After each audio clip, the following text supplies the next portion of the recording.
guys, Sheldon here at Nifty Garage. Today we have a 370Z in, and I'm going to teach you how to remove your drive shaft. All right, first things first, we're going to get the car either up on jack stands or on a lift. I'd put the jack stands right behind this arm, or this brace right here, and in this area where this circle's at. All right, so now you've got your car on the lift and the jack stands to remove your exhaust.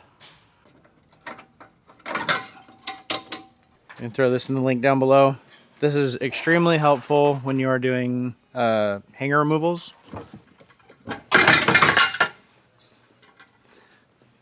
we'll come over to this side. And the cool thing about it, when you're using the hanger tool, once you squeeze it together, it pushes out the hanger rod, and then it just leaves your tool hanging there. And almost takes out your filmer in the meantime.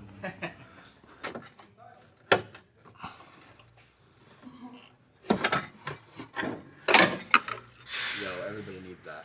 Right? Everybody needs They work so good. Even if you use it twice a year, it's still like, legendary. You have no idea how hard that is to normally push out of there with your fingers. And then I just like to get these loose. We know that this is being held on right here by the center section of the brace for the center of the car.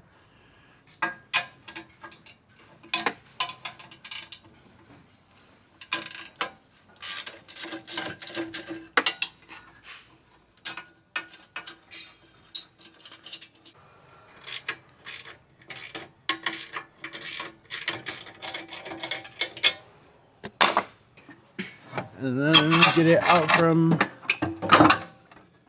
the way of the test pipes and this heat shield.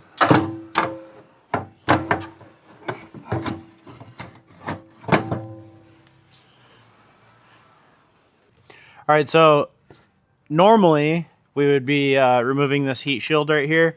It's held on by two 12s on this side, two 12s on this side, and two 10s on the front side of the heat shield. Normally we would take those 6 bolts off, but as you can tell, this is flush with the collar of the bolt. We're not gonna be able to get these off. This is all like ground down over the nut, so we're not gonna worry about taking that off. This is just tin. This is very, very thin metal. It just acts as a heat shield from the exhaust. So I'm just gonna bend this down. You don't have to bend it a ton, but what you need to do is get clearance for when this drops down. I'm gonna use my impact with a 3/8 wobbly, and then I have a 17 impact socket.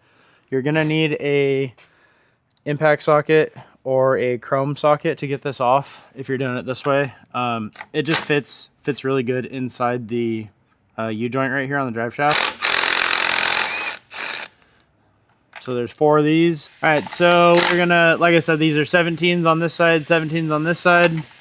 You don't necessarily need a wrench to hold the back side. Oh.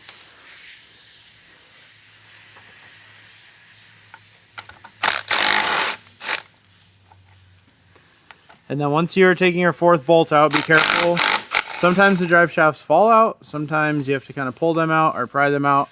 This one looks like it's kind of cooperating with us. Just get a little pry bar action.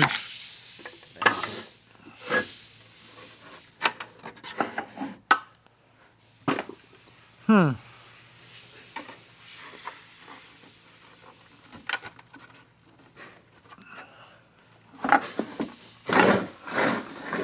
so we're just going to slide the drive shaft out the rear.